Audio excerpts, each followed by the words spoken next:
Here are the top stories for today, April 30, 2021. From Russia, but bigger than love. The initial batch of procured Sputnik V jobs is now en route to Manila and is expected to arrive tomorrow. The government releases the final list of quarantine classifications for May, with the MECQ status in effect only until May 14. Lending a hand, the Philippines joins international efforts to help India as the worsening COVID-19 situation in the South Asian nation shows no signs of abating. And wanting to dine in and get your hair done this weekend, the IATF says yes, as dine-in services and salon services are allowed again at a limited capacity in MECQ areas.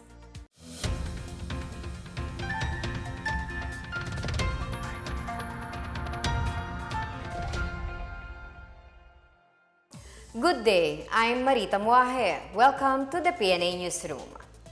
We start with something great coming from Russia, and it's more than just love. The initial batch of government-procured Sputnik V vaccines is expected to arrive in Manila tomorrow, May 1st. Philippine Ambassador to Russia Carlos Soreta said a total of 15,000 doses were sent from Russia on April 29, with more to come in the next weeks and months. The delivery was supposed to arrive last April 28 but was postponed due to a lack of direct flight from Moscow to Manila.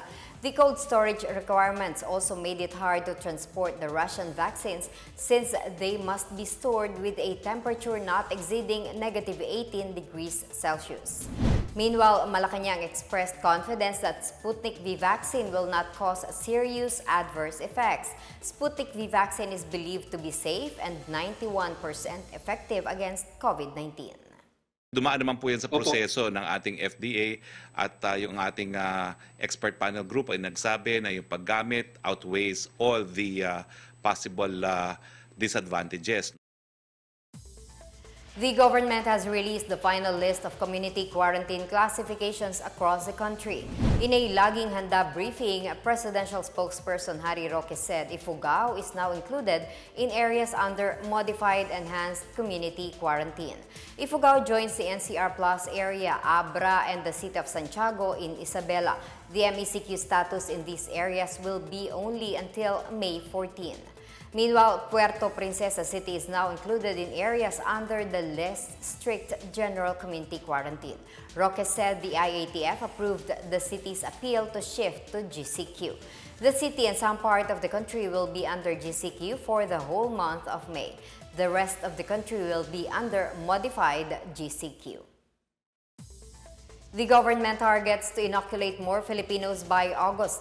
This as the government expects steady deliveries of COVID-19 vaccines in the coming months. Vaccine czar Carlito Galvez Jr. said the government may start inoculating priority groups under categories A4 or the essential workers, as well as A5 or the indigent population, overseas Filipino workers, and the other remaining workforce by June. Galvez said at least 10 million doses of vaccine are expected to arrive in June, and all the orders will be delivered from July to December. Among the long-term plan objectives of the government include a pandemic containment strategy for 2021, eliminating COVID-19 stigma in 2022, and achieve health self-sufficiency or preparation for future pandemic and disaster by 2023. Another 2 million doses of SINOVAC vaccines will arrive in Manila next month. This on top of the 500,000 vials delivered on Thursday. Chinese Ambassador Wang Zilian said that out of the 2 million vials, at least 1.5 million would be delivered by May 7. Wang said the timely shipment of the vaccines ensures that the country can constantly inoculate its citizens to achieve herd immunity. Meanwhile, SINOVAC COVID-19 vaccines that arrived in the country is now at 3.5 million doses. Galvez said the additional government-procured vaccines will be distributed to the local government units with the highest cases of COVID-19, particularly Laguna, Cavite, Bulacan, Batangas, Pampanga, Baguio, Cordillera Administrative Region, Iloilo, Negros, and Tacloban. About 2.35 million Pfizer vaccines from the COVAX facility is set to arrive in the country not later than June. Vaccine czar Carlito Galvez Jr. said this includes the 117,000 doses of Pfizer jabs that were supposed to arrive in the country last February. Galvez thanked Pfizer for not withdrawing its offer despite confronting legal challenges on the supply agreement. He said Pfizer vaccines are among those that have the lowest price next to AstraZeneca vaccines. The Philippines is joining the international community in extending aid to India, which is currently grappling with a worsening COVID-19 situation. Presidential spokesperson Harry Roque said he would ask the Department of Foreign Affairs about the possible aid the Philippines would give. The second wave of COVID-19 infections in India has caused over 300,000 positive cases in India per day, taking the country's total caseload to 17.99 million. More states are also providing assistance to India as it continues to be battered by the second COVID-19 wave. Meanwhile, Bishop Ruperto Santos of CBCP Episcopal Commission on Migrants and Itinerant People asked priests and the faithful to include India in their prayers. He also encouraged prelates and the faithful to bring hope and help everyone who is affected by the pandemic. He also reminded Filipinos to strictly adhere to the safety protocols provided by the government to prevent the further spread of the virus. An update of the coronavirus disease worldwide. 40 countries have offered assistance to India as it continues to battle a worsening tide of COVID-19. India's Foreign Secretary Harsh Vardhan Shringla said the government is expecting planes to come in from the US, UAE, France, and Ireland in the coming days. He said the country hopes to receive 550 oxygen generators, 4,000 oxygen concentrators, and 10,000 oxygen cylinders from abroad in the coming days. India marked a new record of coronavirus cases yesterday with a staggering 379,257 new infections in the last 24 hours. Shringla said India will ensure it has the necessary capacity to vaccinate 18 years and above in the country. Meanwhile, Brazil's death toll from the virus rose to 398,185 as it registered 3,163 coronavirus deaths and nearly 80,000 cases as of yesterday. The Health Ministry confirmed 79,726 new infections, taking the overall count to more than 14.5 million. More than 13 million patients have recovered in Brazil, which has been the epicenter of the pandemic in Latin America. Here is a look at COVID-19 figures around the world.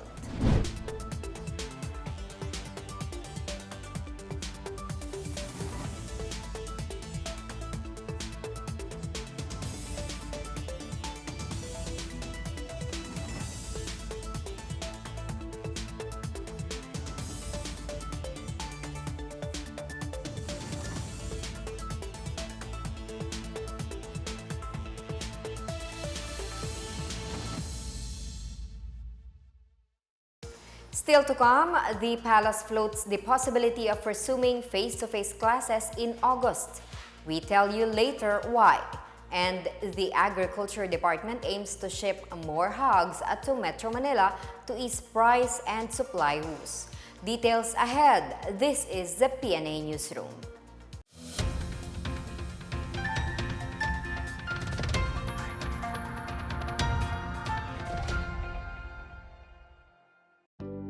Alamin kung paano ang tamang pagsusuot ng surgical mask. Una, hawakan ang mask sa strap at siguruhing natatakpan nito ang inyong bibig at ilong. Tandaan, ang may kulay na bahagi ng mask ang dapat nasa labas. Ito lamang ang tamang paraan ng pagsuot nito.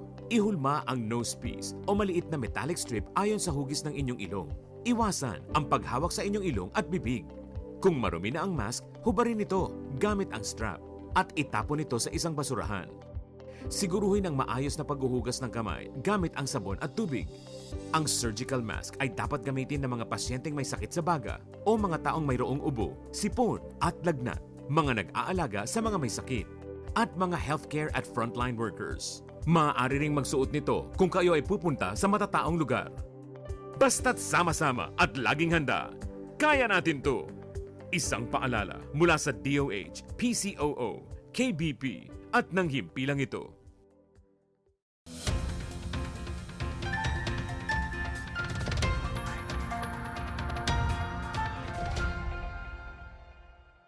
Pilot implementation of face-to-face classes might be conducted in August. Malacanang raised the possibility as the country is expecting to secure a steady supply of COVID-19 vaccines.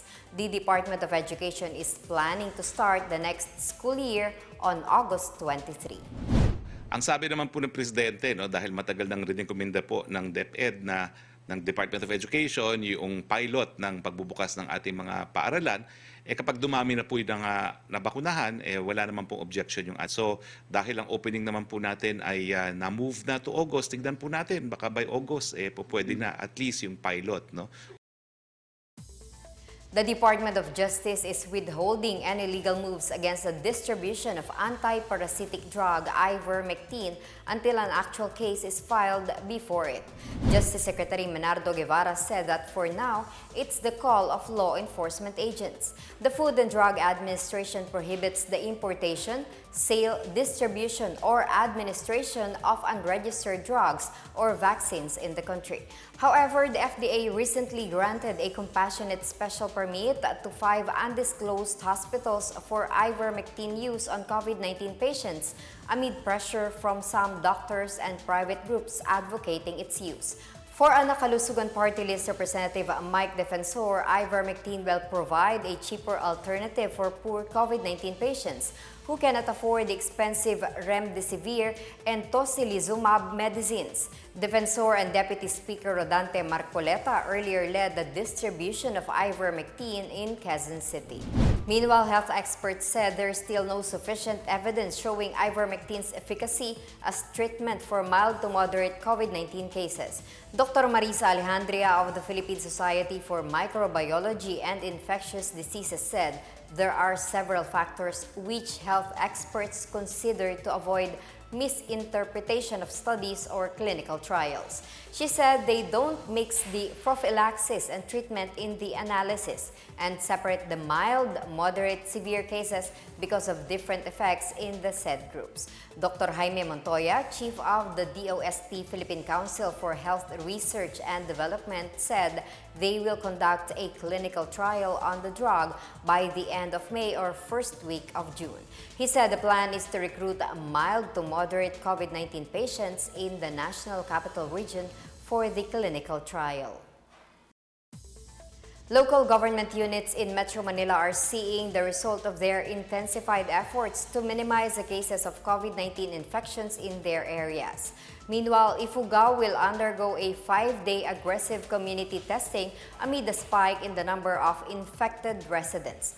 The details from William Theo. In Quezon City, COVID-19 reproduction rate has significantly eased at 1.23, slightly lower than last week's 1.59. The reproduction number indicates the severity of infection from the virus. The COVID-19 positivity rate in the city also went down to 21% from 26%. In San Juan City, the newly built 52-bed quarantine facility is now ready to cater to asymptomatic COVID-19 patients. Each room has its bed, aircon, and toilet. Mayor Francis Zamora said the quarantine facility is part of the strategic plan of the Department of Public Works and Highways to increase the country's isolation capacity. San Juan's COVID-19 active cases declined in the past few days. Up north, the National Task Force Against COVID-19 set a 5-day community testing in all towns of IFUGAO from May 4 to 8. Around 4,500 individuals in the province are expected to undergo reverse transcription polymerase chain reaction or RT-PCR tests following the surge of COVID-19 cases in the province. The target of the 5-day aggressive community testing is residents of Lagawe, Lamut-Hingyon, Kiangan, Banawe, Alfonso Lista, and Asipulo. For the PNA Newsroom, I am William Theo. The country pays tribute to the contribution of workers to nation building on Labor Day. This is also an opportunity for job hunters in the provinces who are looking for vacancies here and abroad. Chris Crismundo has a story. Close to 6,000 vacancies are available to job seekers in Western Visayas during the Trabaho, Negosyo, Kabuhayan Job and Business Fair to commemorate Labor Day on May 1. The Department of Labor and Employment said this year's job fair would be done virtually in partnership with the online platform mynemo.com. As of Thursday, 34 employers offering 5,884 jobs have already registered with the platform. Most jobs were from the business process outsourcing, manufacturing, and construction firms. Meanwhile, at least 1,564 job vacancies as of Thursday are open for residents of Ilocos region to apply online as part of the Labor Day Jobs Fair on May 1 and 2. Local vacancies are for customer service representatives, financial advisors, and government interns, while overseas companies are looking for nurses and cleaners abroad. This year's job fair will be conducted online through the online platform Workbank, with pre-registration of job seekers held from April 21 to 29 and registration until May 2. Job seekers who cannot participate online may visit their local Public Employment Services Office or DOLE field offices for posted job vacancies. DOLE will conduct job and business fairs in the Bicol region via online platforms. The Trabaho, Negosyo, Kabuhayan fairs are held from April 30 to May 2. As of Wednesday, more than 2,000 job vacancies are awaiting for applicants. The online job fair includes the negosyo component for entrepreneurs and kabuhayan component for those availing livelihood projects. DOLE Region 10 is also hosting a region-wide job fair with nearly 5,000 local and almost 500 overseas job vacancies in line with the Labor Day. Overseas vacancies are mostly for registered nurses, restaurant workers, waiters, and laborers, mostly bound to Middle East countries. Applicants are invited to register and post their credentials at the online job fair to be held in collaboration with the digital portal mynemo.com. For the PNA Newsroom, I'm Chris Crismundo. More than 355,000 live hogs were shipped to Metro Manila from various regions to augment supply in the metropolis. The Department of Agriculture said about 26,000 kilograms of hogs were delivered to Metro Manila on Wednesday. The largest number of deliveries were transported from Calabarzon region with a total of 1,426 hogs or 32% of Wednesday's deliveries.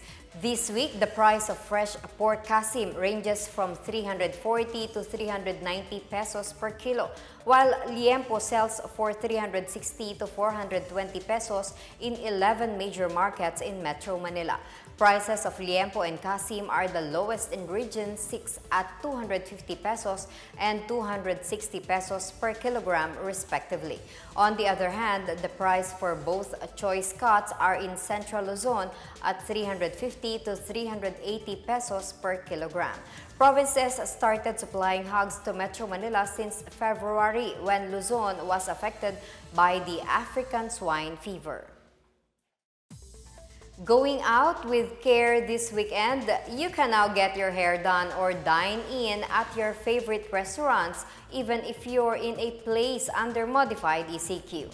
The Interagency Task Force for the Management of Emerging Infectious Diseases has allowed the resumption of dine-in services, as well as the reopening of barbershops and beauty parlors. Malacanang said dine-in is allowed in food establishments at an initial 10% venue or sitting capacity. Beauty salons, parlors, barbershops, and nail spas may open at 30% capacity in MECQ areas. Clients and service providers must wear face masks at all times. On the other hand, establishments that comply with the Safety Seal certification program may open with a bigger capacity. Other personal care establishments and services such as spas and massage parlors, tattoo shops, and skin care clinics are still not allowed to operate.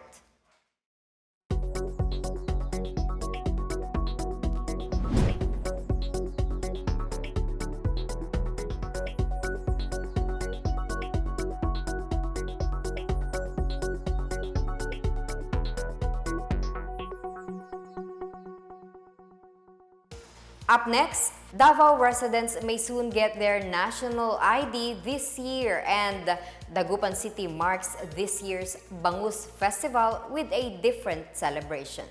Back after a quick break, stay with the PNA Newsroom.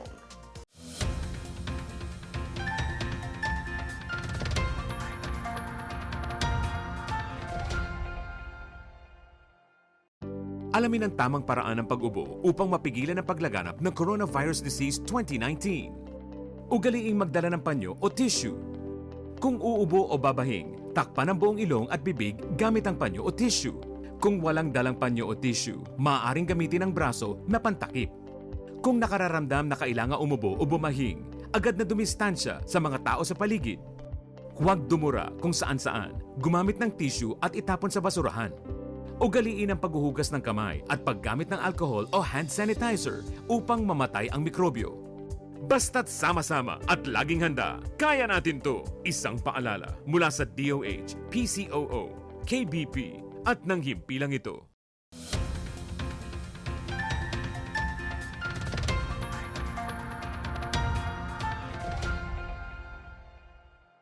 You're still watching the PNA Newsroom.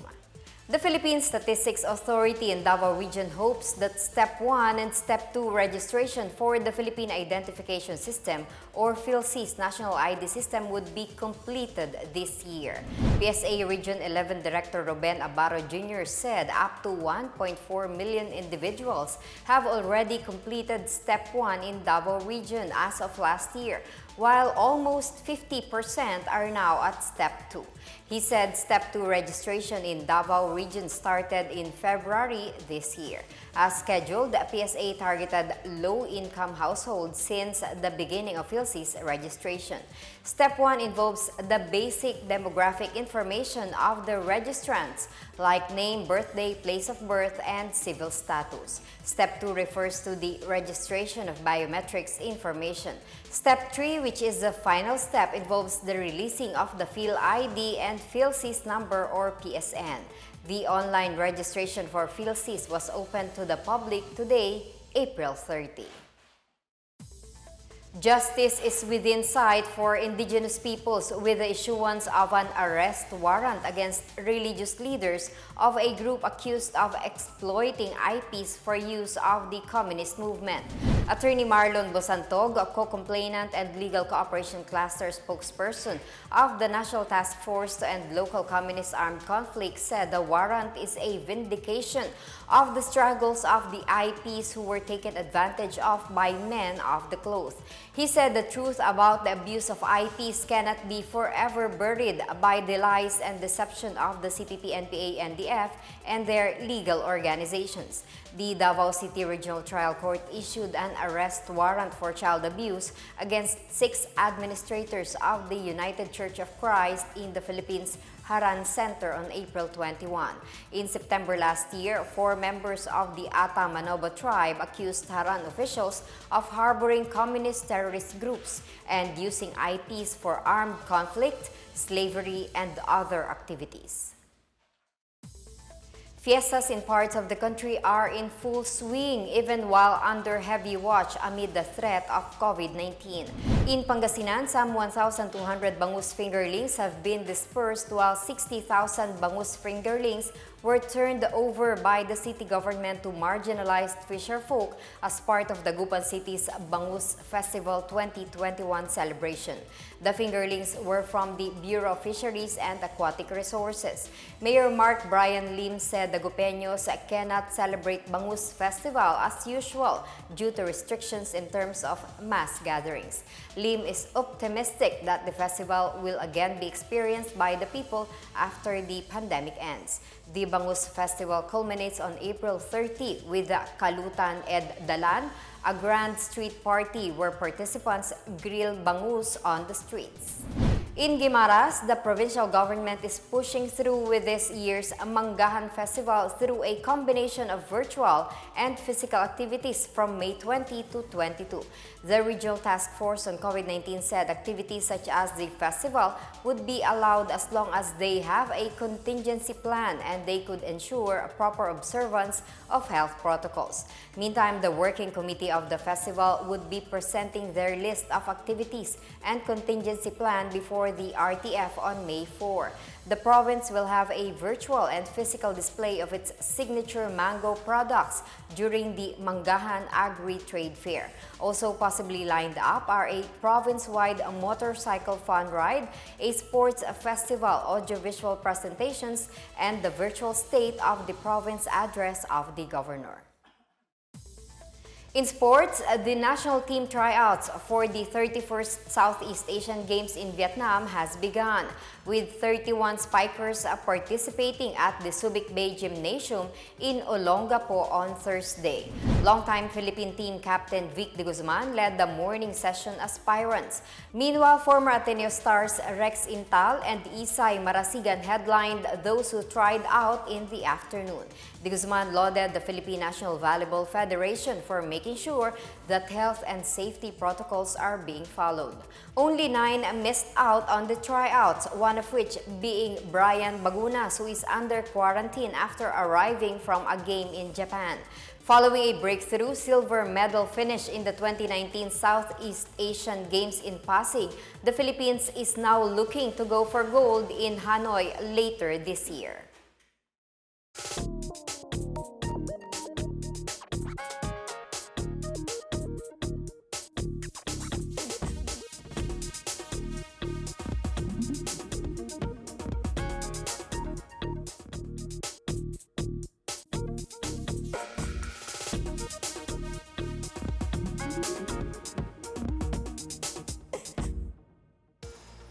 Here's another look at today's biggest stories. From Russia, but bigger than love, the initial batch of procured Sputnik V jobs is now en route to Manila and is expected to arrive tomorrow. The government releases the final list of quarantine classifications for May, with the MECQ status in effect only until May 14. Lending a hand, the Philippines joins international efforts to help India as the worsening COVID-19 situation in the South Asian nation shows no signs of abating. And wanting to dine in and get your hair done this weekend? The IATF says yes, as dine-in services and salon services are allowed again at a limited capacity in MECQ areas. Thank you for watching another episode of the PNA Newsroom. To check more news content, visit our webpage or head on to the Philippine News Agency's Facebook and Twitter accounts. For more stories about the government and how it serves Filipinos, look for these hashtags in all of our social media platforms and websites. We are shown on the pages of the PCOO and its attached agencies. Also, watch us on television on PTV4 and IBC 13. And that's your daily dose of the biggest stories that you need to know from the PNA Newsroom. We tell stories that inspire change. I'm Marita Muaje. Have a good day.